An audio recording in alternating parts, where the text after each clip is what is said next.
take the reading of provision of Income Tax Act 1961, it was like a person who acquires any right, excluding any right by way of lease from month to month or for a period exceeding 1 year in or with respect to any building or part thereof by virtue of any such transaction as referred to in clause F of section 269 UA. So why I am reading the entire provision for you all? Because on bare reading, on just taking a glance on the provision, you would not be able to find out that what are the actual changes. So basically, now come to Income Tax Act 2025 provision. Why it is called as changes? A person who acquires any right, excluding any right by way of a lease from month to month or for a period not exceeding 1 year. This is as same as covered in 1961. So change is in clauses. Clause first, they have written it by virtue of transfer of such property by way of sale or exchange or original or extendable lease for a term of not less than 12 years. So while covering the deemed owner, they have widened the scope of deemed ownership, that some of the assessees were taking the advantage of the wording in Income Tax Act 1961. These provisions have now been made clear to remove the ambiguity regarding the defective ownership. Like if you have left any technical point while transferring the property or while enjoying the right related to that property, all those technical formalities have now been covered under this provision. So government has made it clear that if you are not owing any property, if you are just enjoying the right attached to that property being a substantial person, so we will be referring substance over the legal form, and we will not be taking the reference of any of the other sections like we have taken in Income Tax Act 1961. In 1961, we have taken the reference of clause F of section 269 UA. So some of the assesses were like this: if any of the conditions mentioned in particular section, that referenced section, any of the provision fails, section 27 fails. But now in this, they have not taken the reference of any of the section. They have made it clear that if accruing or arising from any transaction, becoming a member of or acquiring shares in cooperative society, company, AOP, or any agreement or arrangement of whatever nature, not being a transaction by way of sale, lease, or exchange, which has the effect of enabling the enjoyment of such property. Why they have excluded sale, lease, or exchange? Because they have covered into the first clause. And in second clause, they are like, if you are enjoying any of the right attached to the property, you will be treated as deemed owner, and any income derived out of that property in respect of which you are enjoying the substantial right, that income would be taxable in the hand of the deemed owner. And now they have changed the word deemed owner to owner only. For the purpose of section 20 to 24, the owner in relation to property or any part thereof shall include. So there is no major changes, but there are minute change which make everything clear that any of the person, if deriving any of the benefit without any legal ownership, it would be treated as owner of the property and income would be taxable in his hand. Okay. Why government has taken this move? Because if there is no possession yet, if there is no proper agreement, if rights transferred indirectly, or if your lease period is of more than 12 years, if there is just exchange deals, or if there are defective transfers, even if all these things or any of these things are present in your deed or exchange agreement or sale agreement, then also you would be liable to pay the tax under the head income from house property. There will be no escaping out of this provision by inserting clause E. Okay. Now, coming to the most talk about head of income, that is PGBP, profit and gains of business and profession, which is basically dealt with all the provisions related to business. Talking again about particularly section coverage, earlier Income Tax Act 1961 were covering provisions in section 28 to 24. So as you can calculate on your fingers, there were 16 sections with the help of various subsections, clauses, sub-clauses, explanations, provisos. We have covered all the provisions related to business in that sections itself. But now in Income Tax Act 2025, they have removed all the subsections, clauses, subclauses, explanation, and provisos. Hence, sections have been replaced by section 26 to section 66.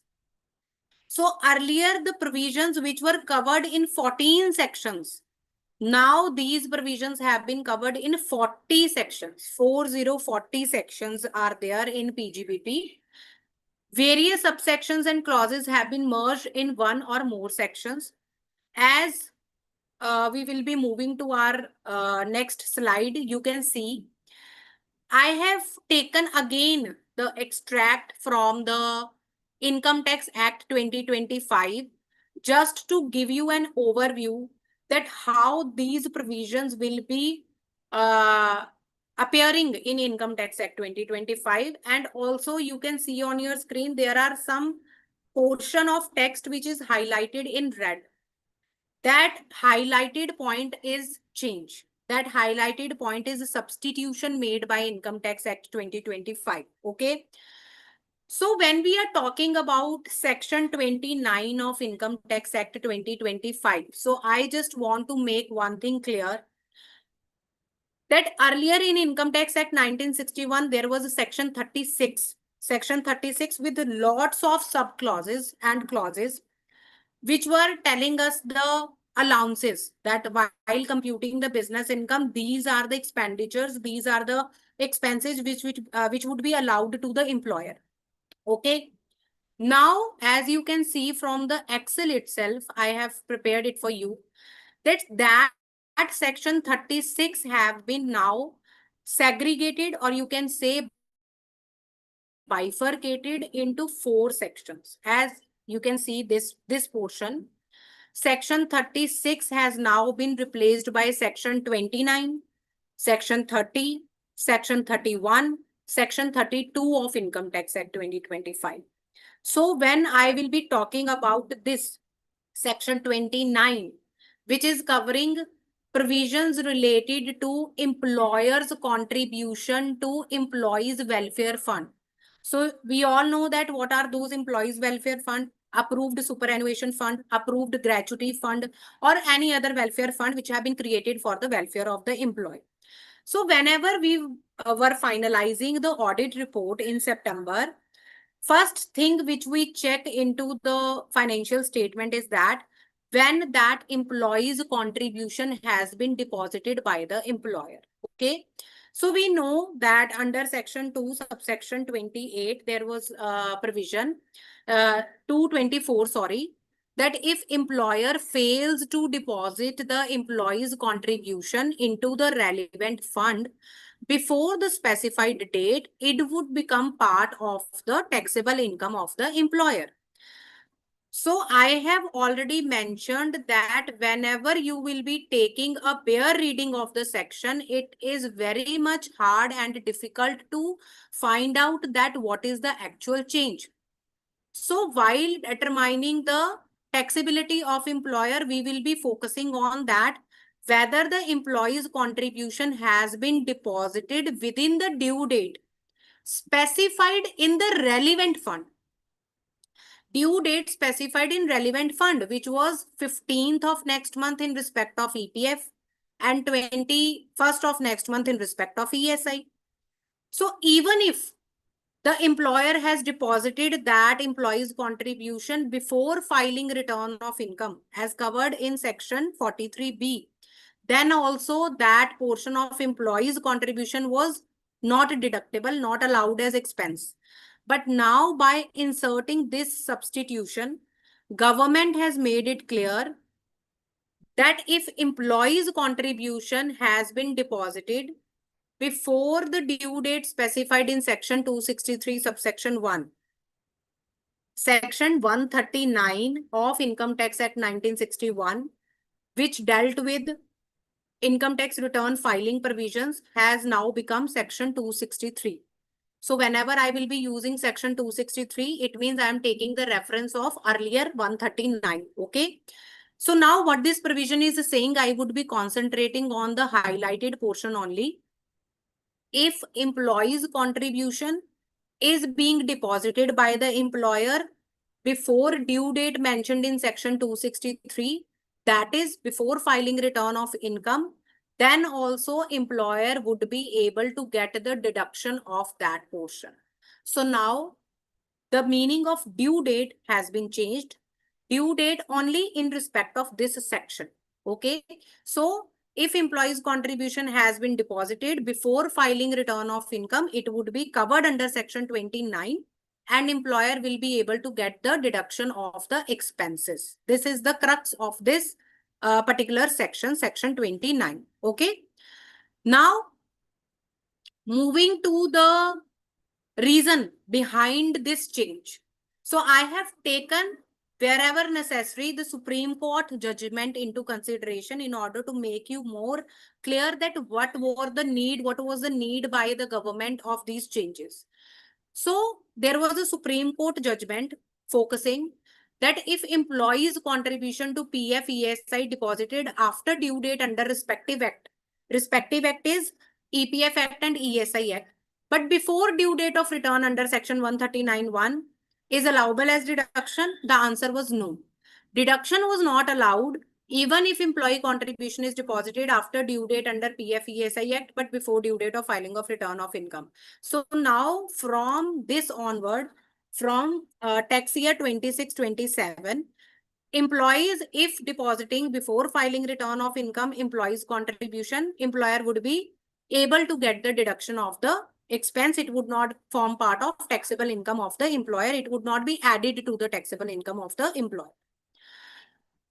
Now coming to the most important section, which we always taken into consideration while finalizing audit report 3CA, 3CV, 3CD, and that is section 43B of Income Tax Act 1961. First of all, section 43B has now become section 37. So if any of you want to take into consideration provisions related to section 43B, you have to focus now on section 37. As you can see on your screen that earlier section 43B was non-obstant clause. It was starting with notwithstanding anything contained in any other provisions of this act. So it was non-obstant clause. It was starting with that particular word. But now section 37 is being changed. The sums payable as specified in subsection 2, which are otherwise allowable as deductions. So subsection 2 is this, which have been highlighted in red.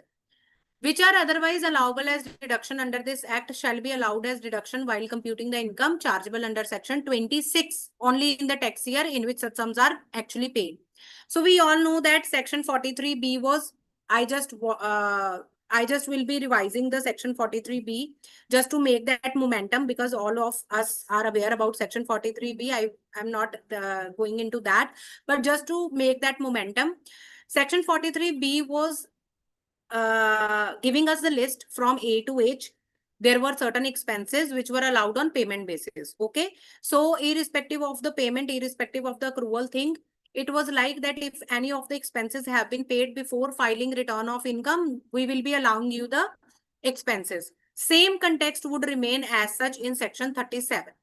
But as now you can see that this list, earlier this list was from A to H. But now this list has been shortened and this has become A to G. So now what is the result? That whether any of the provision have been removed, whether any of the clause have been removed from section 37 of Income Tax Act 25, answer is no. No provision have been removed from section 37. It will remain intact. There are no such changes. So where that one point goes? So I will be focusing on this particular point, clause E. Okay, clause E. If I am not reading all other points because of the reason, because they are same. Due to the reason because they are same, there are no changes on those clauses.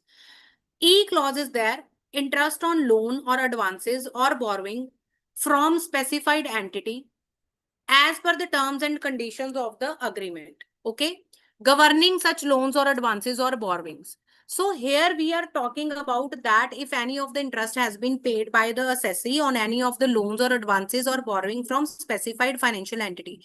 So if any of you have that provision in your mind, you will be able to recall that in spite of using the word specified financial entities, Income Tax Act 1961 were explaining those entities in the clause itself.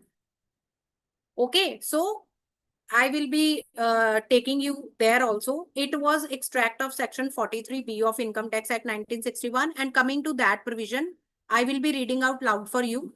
Any sum payable by assessee as interest on any loan or borrowing from a deposit taking non-banking financial company. So rather than using word specified financial entities, they were explaining that non-banking financial company, and here in E you can see scheduled bank, cooperative bank, other than primary agricultural credit society.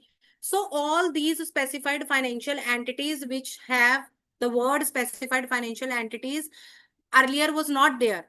There were directly they were talking about the organizations itself, like non-banking financial company, NBFCs, and scheduled bank, cooperative bank.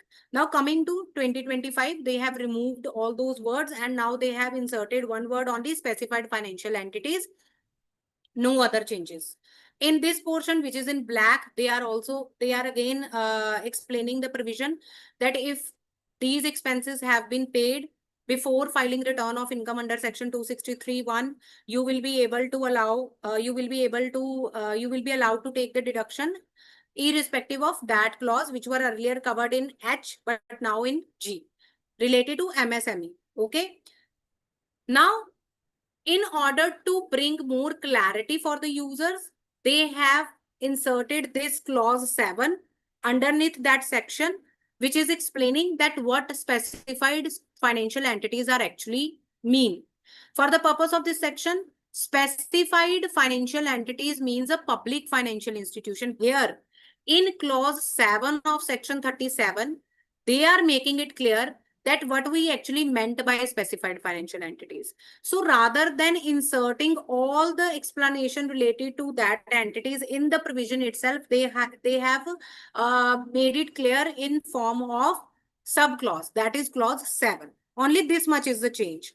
No change in the provisions, no change in the context, no change in the intention of the provision. There are not something like that which will be all together or 360-degree together, bringing the change while computing the income of the assessee. There are no such changes.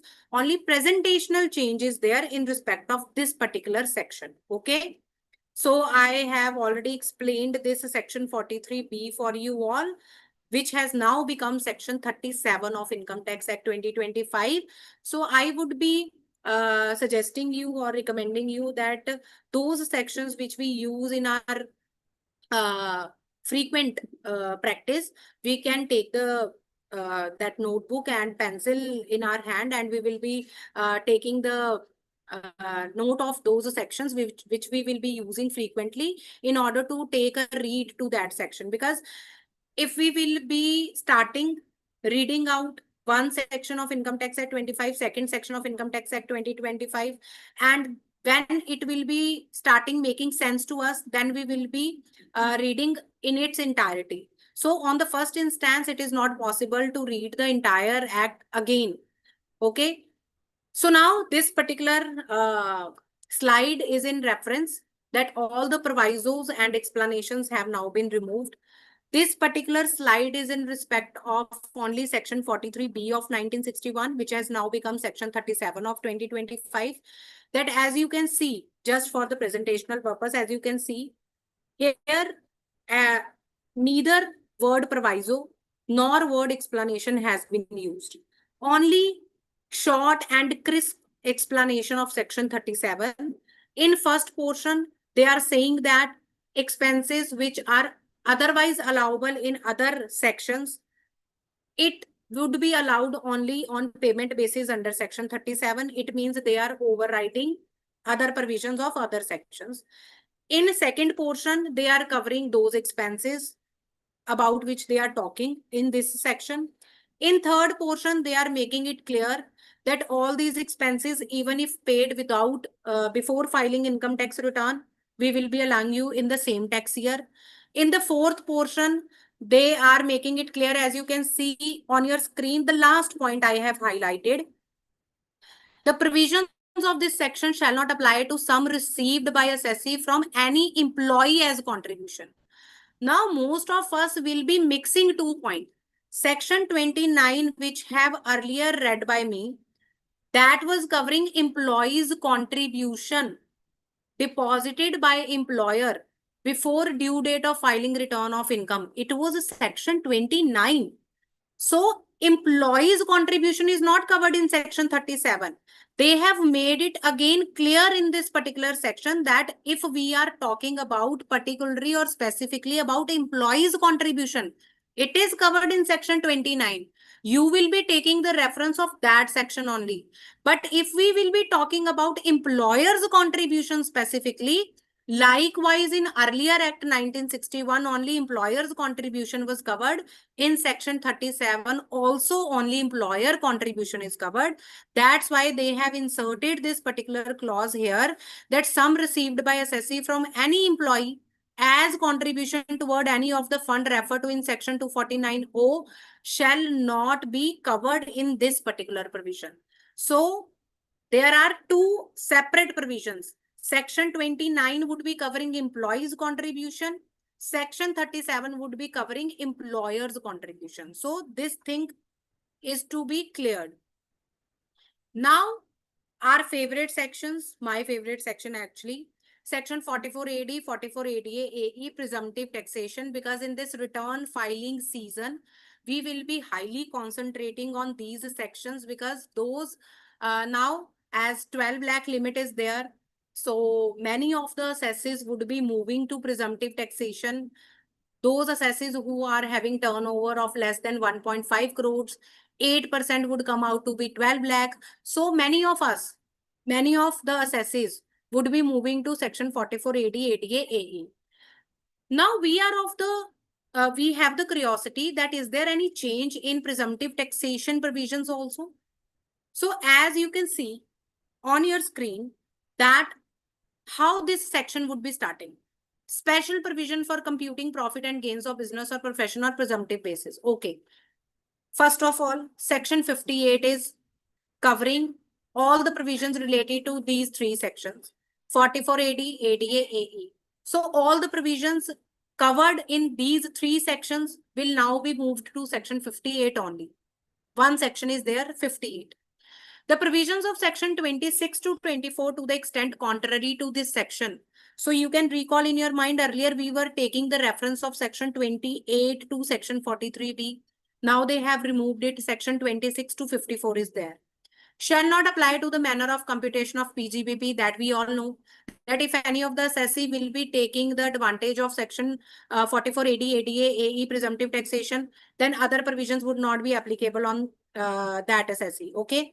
Now they have taken the reference of this particular clause in which they are saying that if any of the assessee is opting to cover himself or herself under the presumptive taxation, they have to follow according to the table.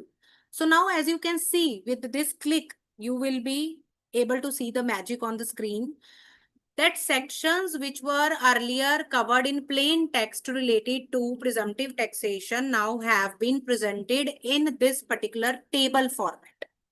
So this table format would be covering three sections, 44 AD, ADA and AE. So how this will go? First, serial number.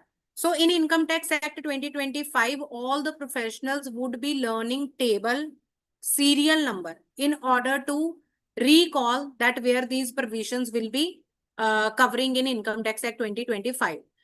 Any business other than business specified against serial number 2. So any business other than those covered in 2. So here this act is this section is taking the reference of serial number 2. So those businesses which are covered in serial number 2, they will not be covered in serial number 1. Okay. So eligible assessee, the definition of eligible assessee again has been presented underneath this particular section. Okay. does not exceed 2 crore rupees. That we all know. That 44 AD can be opted by the resident individuals, HUF, partnership firm other than LLP if the turnover is not exceeding 2 crore rupees. Context will remain same in Income Tax Act 2025 itself also. And if any of the assessee is accepting digital payment throughout the year, cash receipts, cash payments are not exceeding 5% of the total cash receipts and payments, then the limit has been extended to 3 crore. That has been done in the previous years as well. But as you can see on the screen, only there is a presentational change. Limits will remain intact, provisions will remain intact. There are no such changes. Serial number 2, of which they have taken the reference in serial number 1, it is talking about 44 AE, that if any of the assessee has good carriage less than 10 in a previous tax year, then he will be able to opt section 44 AE. Provision would remain same, that is 1000 per ton of gross vehicle in respect of heavy good vehicle, and in respect of other than heavy good vehicle 7500 for each good carriage. Okay, fair enough. There are no such changes. Talking about 44 ADA, that is for professionals, limit is 50 lakh. If you are receiving 50 lakhs in a tax year, then you can opt 44 ADA. Specified professions have been mentioned in section 44 AA. All these professions will remain intact in section 58 also. Okay. So if you have taken the digital payments throughout the year, then that 50 lakh limit has been extended to 75 lakhs. And you can show 50% of the gross receipt as your receipts in order to opt if you are opting 44 ADA. Okay. Now, whenever you will be reading this section 58 from Income Tax Act 2025, you will come to know that each and every provision has now made crystal clear for the readers. There are no ambiguity, there are no vagueness in the provisions. As you can see on the screen, they have made it clear that if you are showing your profit lower than the percentage specified in section 58, and the word and here take the limelight, and total income exceed the maximum amount which is not chargeable to income tax. It means if both the provisions are simultaneously attracting, so the assessee would be able to keep the books of accounts intact, and the assessee would be required to get the books of account audited. Okay, so these are the provisions which have been mentioned in section 58 itself. Okay, any loss, allowance, or deduction allowable under the provision of this act shall not be allowed. So if any of the assessees opting section 58 presumptive taxation, any of the deductions allowed in other section would not be allowed. But in respect of partnership firm, if you are paying any of the salary and interest to your partner, then you can take the deduction. So all the provisions are same. There are no such changes in section 58, and many of the CAs, many of the professionals are in confusion, but they have made it clear regarding this by taking this into consideration. Clause 7.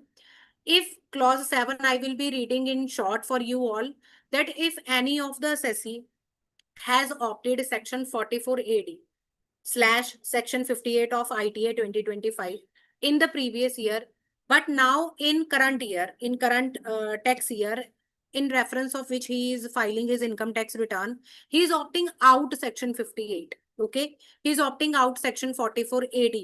Then in that particular year, he need to maintain the books of accounts, and he need to get the books of account audited under this particular clause. Okay, so section 44 AD subsection 4 was there, which was banning and which was restricting the benefit of section 44 AD if you will be opting out of that section, that for subsequent 5-year assessee would not be able to take the advantage of section 44 AD once opted out. That particular provision is intact. Okay. Clause 8, irrespective of anything contained in foregoing provision of this section, it means clause 8 is overriding all the provisions of this section, all the foregoing provisions of this section, where provision of subsection 7 are applicable to an eligible assessee. It means that if any of the assessee has violated and opted out of section 44 AD, and his total income exceed the maximum amount which is not chargeable to income tax, or uski total income is exceeding the maximum amount not chargeable to income tax, he shall be required to keep and maintain such book of account. Books of accounts need to be maintained, and audit is required to be done under this particular subclause. So this ambiguity has now completely been removed. For the purpose of this section, the definition of eligible assessee is made clear that eligible assessee means an individual, HUF, firm other than LLP. So all these provisions which were earlier part of the main section, they have made it clear by inserting the sub clauses underneath the particular section. But if we will be talking about the context of the provision, intention of the provision, understanding of the provision, it would remain as usual as it was in 1961.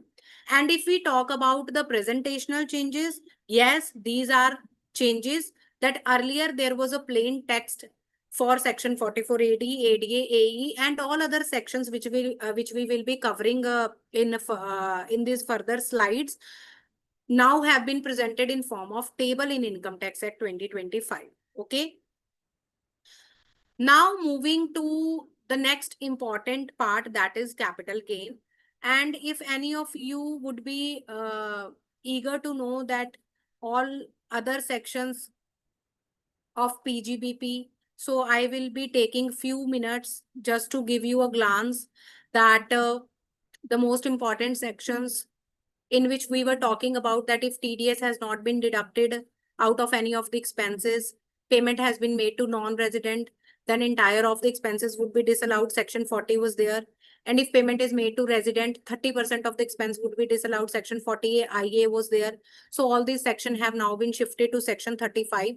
You can note down on your pen with your pen and paper that section 40 AAI, 40A2, 40A3, 40A4, all these have become section 35. Okay.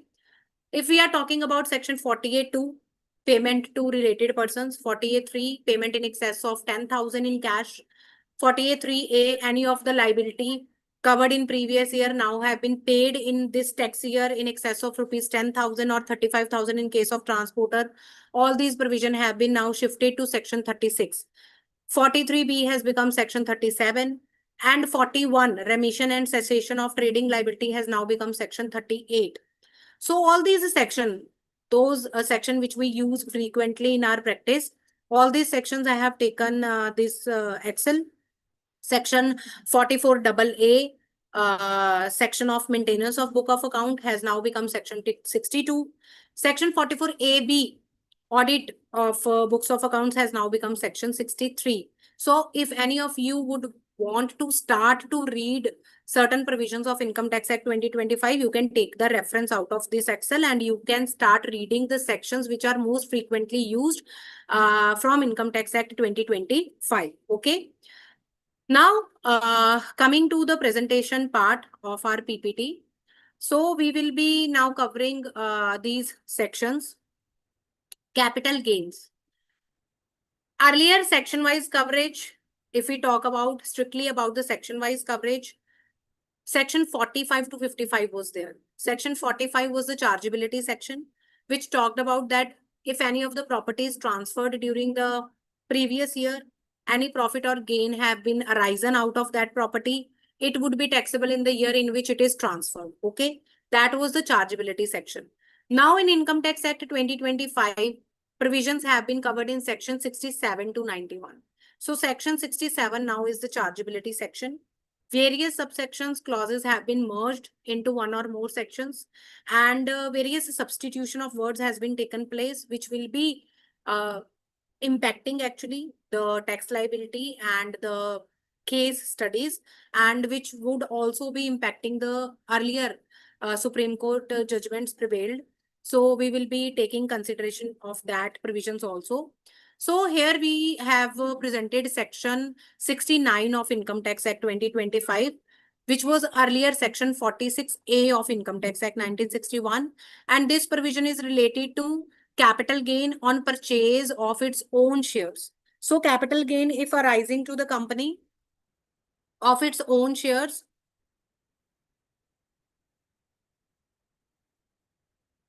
okay, so capital gain on purchase by company of its own shares or other specified securities.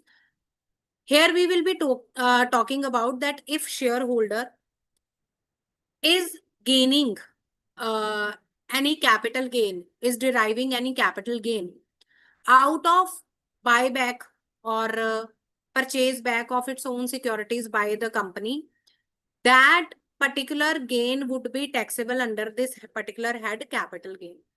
So earlier the provision were that companies were liable to pay the tax at the time of buyback of securities, but that provision have been altered. Now the shareholder would be liable to pay the tax, capital gain tax, if capital gain is arising out of the buyback of the securities.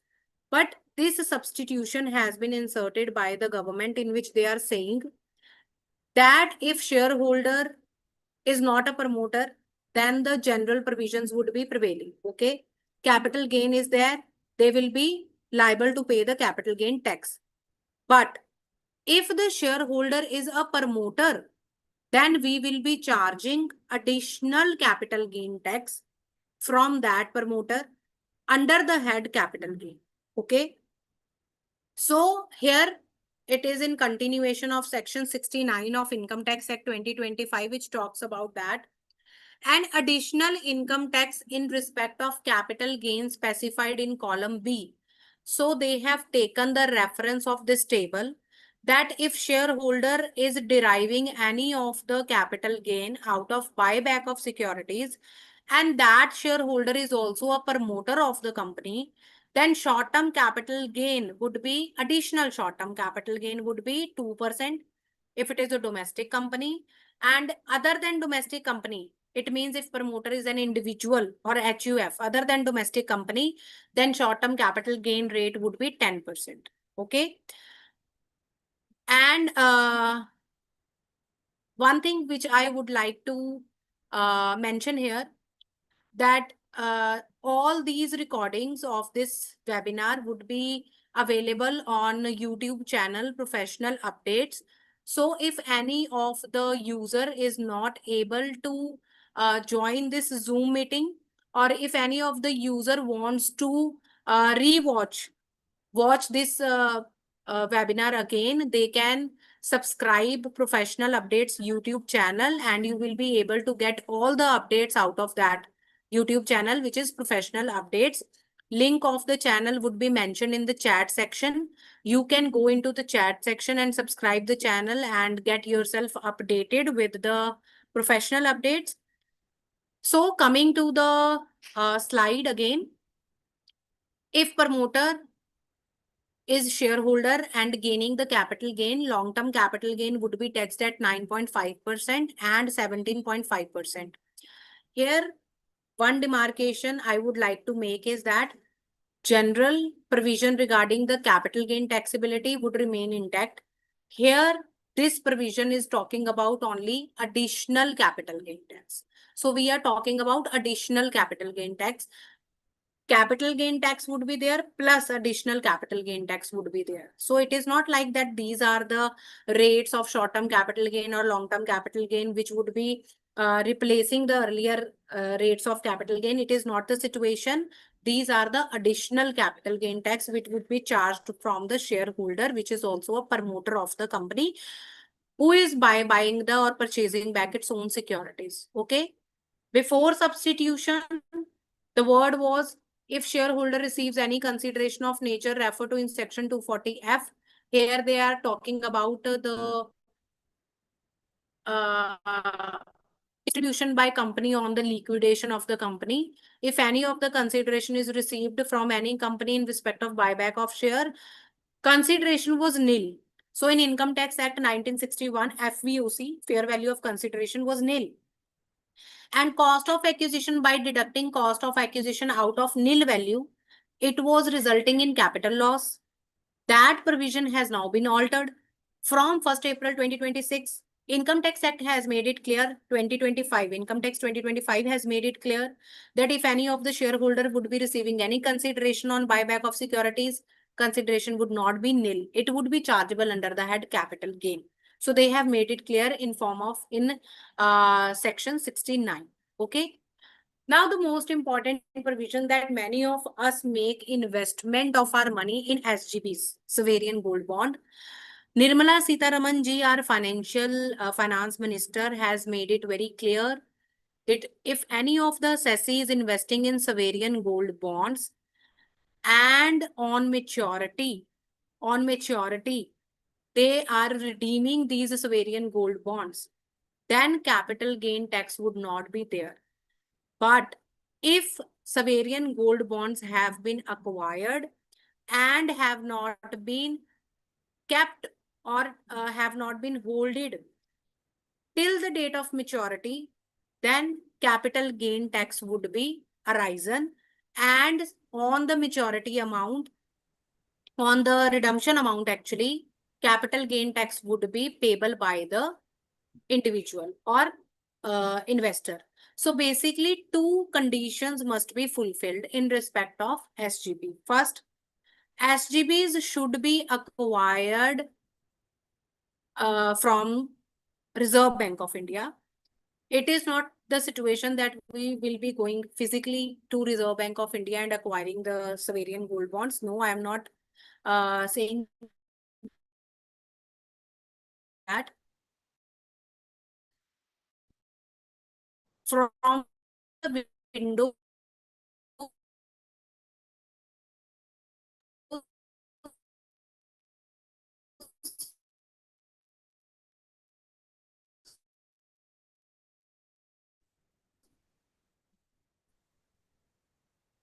Voice break.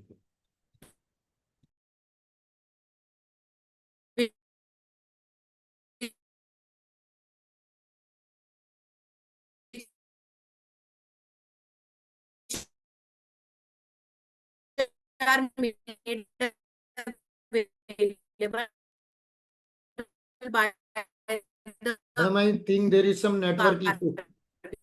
I think there is some network issue.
Okay, so I think the internet connection has some disturbance, so that's why we have lost the connection. Now, am I audible? And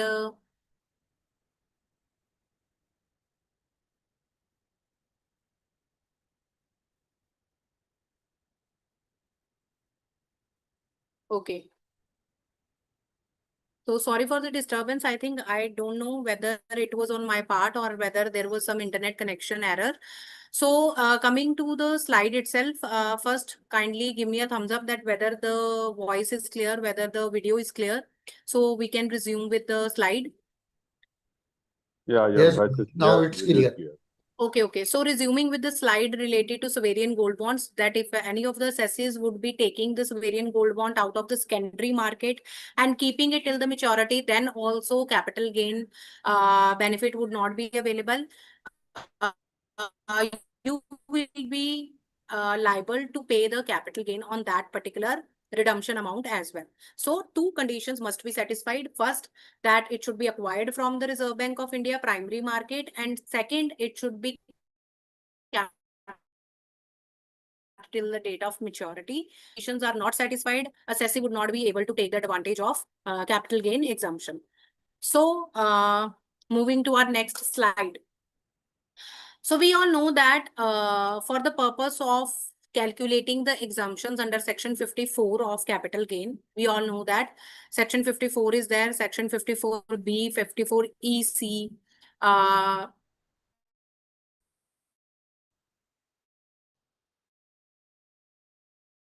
54F is there.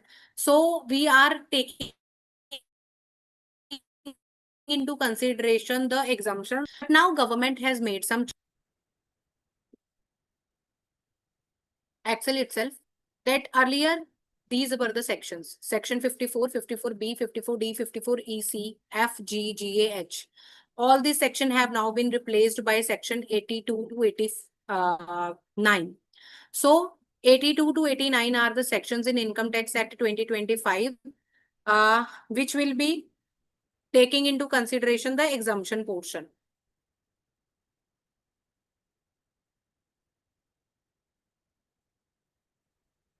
Okay.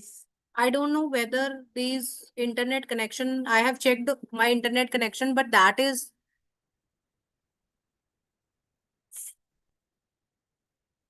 now voice is clear, or is it breaking?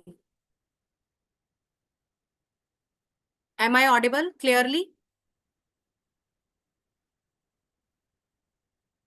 Okay, so resuming with the slide.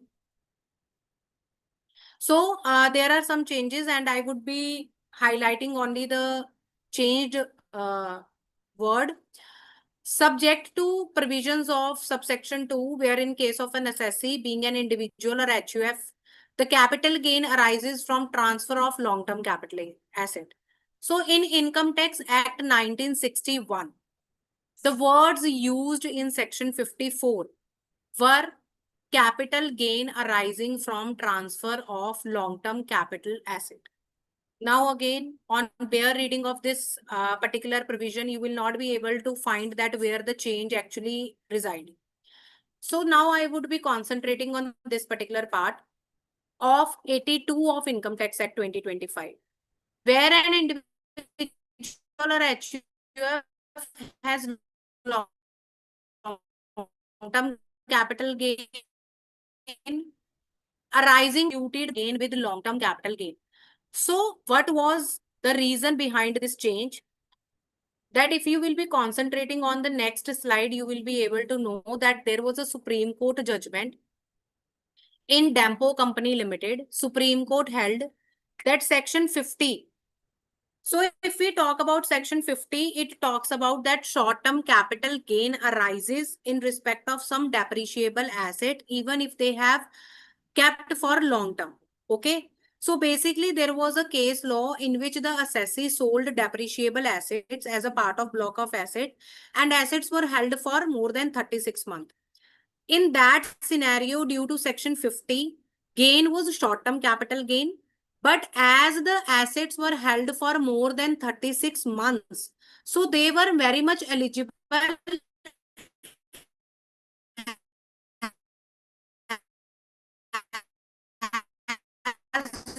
long-term capital asset as of a capital gain arising from the transfer of long-term capital asset. And I have derived that capital gain out of transfer of long-term capital asset also. So I am very much eligible to take the advantage of section 54 and I will be taking the exemption under this section. Now section 54 has that loophole which has now been removed in section 82, which clearly says that your capital gain, even if arising out of transfer of long-term capital asset, it should be in the nature of long-term capital gain. If under any section, it is covered under short-term capital gain, likewise in section 50, then you will not be able to take the advantage of section 54, which has now become section 82. So these changes have been made in two sections only, section 54 and section 54 EC. Section 54 and 54 EC. Okay. So where an assessee has long-term capital gain arising from transfer of land or building or both, that provision has now been, where in the case of an assessee being an individual HF, capital gain arises from transfer of long-term capital asset. Take the advantage of exemptions under the head capital gain. Your gain should be long-term capital gain. It is not the context of the provision that gain should be arisen out of transfer of long-term capital asset. Okay, so they have removed this completely, this vagueness completely, that long-term capital gain only would be able or eligible for exemptions under section 54, which has now become section 82 and 85. Okay, section 54 is equal to section 82 of ITA 2025. Section 54 EC of Income Tax Act 1961 is equal to section 85 of ITA 2025. So this, they have made it very clear. This is the reason why this changes has been made by the government. Okay. Now talking about income from other sources. So we are moving toward the last head of our income, that is income from other sources. So basically,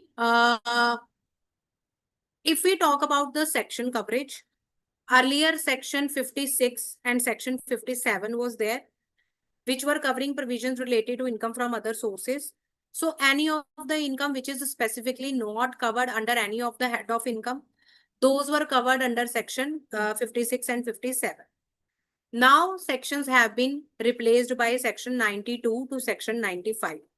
And before discussing about this section, I just want to make it clear that if you want to know about the sections which have been replaced in Income Tax Act 2025, which we frequently use in our practice, I just want to read it for you.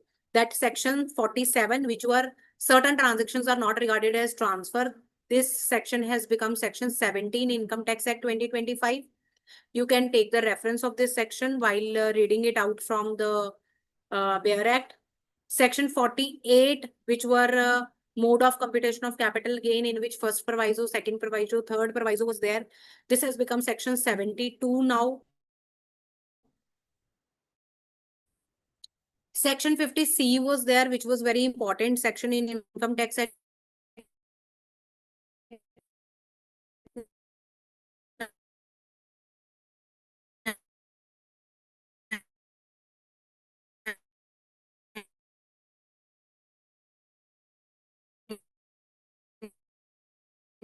1961, which talked about that if land and was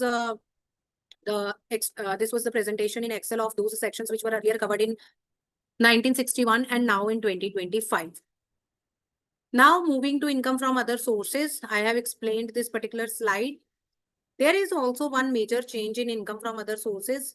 Despite it is very smaller section of Income Tax Act 2025 and 1961, but there is a major change that earlier in Income Tax Act 1961, if any of the assessee was earning dividend income not covered in section 222F, dividend income other than section 222F income, and you have taken any of the borrowed money, you have paid interest on that borrowed money, then while computing under the head income from other sources and while taking dividend income into consideration, 20% of the dividend income were allowed as a deduction.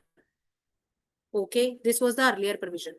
But now in Income Tax Act 2025, they have made it clear that even if you have taken any of the borrowed money for the purpose of acquiring the shares, and out in respect of those shares you are gaining any of the dividend income, then in respect of that dividend income, that 20% provision have been vanished.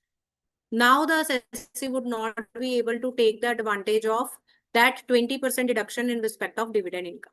So as you can see on your screen, that it is before provision, which read as under that for dividend, excluding those referred to in section 240F, 240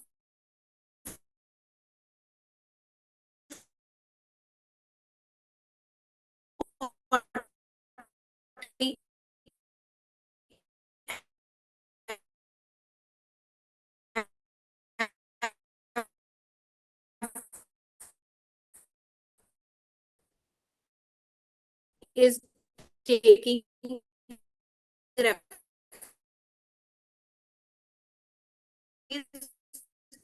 any commission or by whatever name called, any of the sum if paid as collection charges, bank charges in respect of those interest, they have kept for interest on securities any reasonable sum paid. So they are particularly talking about interest on securities. If you are deriving income in form of interest on securities, you will be able to get the deduction of any reasonable sum paid as commission or brokerage. They have removed that word dividend, and also any interest paid up to the extent of 20% of dividend has been removed. You can see on your screen as well that any other dividend income other than in clause A or income from unit of mutual fund specified under clause 6 or specified company, only deduction allowed shall be interest expense, which for any tax year shall be limited to 20% of such income. Now, after substitution in Income Tax Act 2025, they have said irrespective of anything contained in subsection 1. So they have made it non-abstent clause, irrespective of anything contained in section 93 subsection 1 in respect of any dividend income. They are here talking specifically about dividend income or income from unit of mutual fund. Mutual fund gives you the dividend only, they are not providing you the interest. So, or income from unit of specified company. 2 in section 2H of Unit Trust of India, no deduction shall be allowed. So second time they have made it very clear that if you are deriving any of the dividend income, any income in form of dividend from any of the securities, mutual fund or unit of specified company, no deduction would be allowed. So impact of this provision would be like gross taxation of dividend income. Conceptually, government has shifted the provision. Dividend would be taxed grossly. No deduction of any of the expenses out of dividend income. So no deduction in respect of income from mutual fund and specified units. So this was the webinar on all the changes in 5 head of income. And I have tried to cover all the provisions which have been changed in all these 5 head of income. So hopefully all these provisions would be clear to you that these are some of the changes which have been made by the government in Income Tax Act 1961. And that's why Income Tax Act 2025 has been taken as restructured or improvised version of Income Tax Act 1961. So with this, I will be moving to Vipul sir. Like, if any of the participants have any query regarding this webinar, they can ask their queries. Yes, We are ma'am. ready to take, because we have finished before our fixed time. It's 5:30 only. Yes.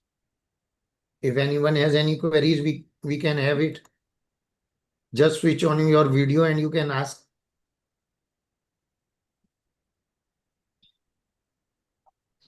So you can ask the query by putting the questions in chat section as well. We will be able to read out the questions in chat section as well. Also on YouTube, many participants are watching there. If anyone has query, they can write in chat. I will put out their queries here.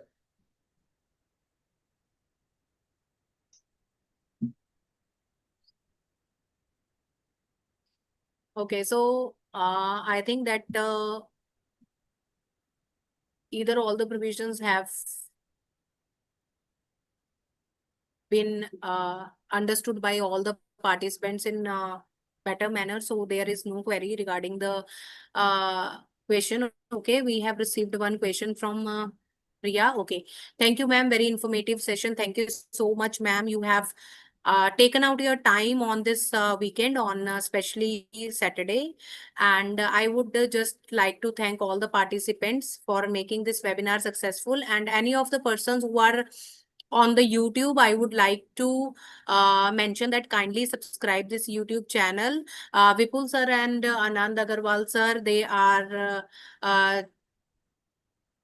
they have taken this initiative that they make professional updates available for all the users, which are very informative actually. So basically, thank you so very much for having me, and kindly go to the YouTube channel Professional Updates and subscribe the channel. I would Thank you like so to much. invite CS Seema Bansal madam to thank Nisha madam for the wonderful session.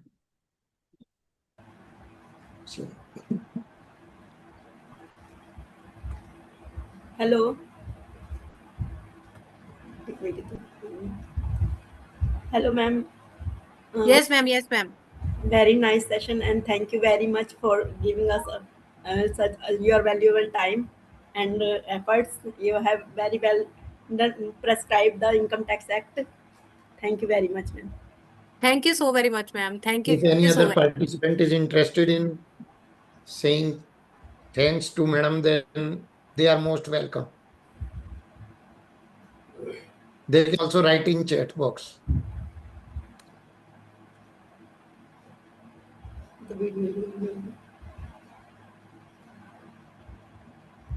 Okay, madam. Thank Okay, you. thank you so much, Hope sir. we And connecting. Hope we connect thank again and on different topics. surely, sir, surely. Thank you so very much for Thank you, madam. Thank making you me for your part of time. this wonderful channel and initiative. Thank you so very much. Thank you so much, Devender ji.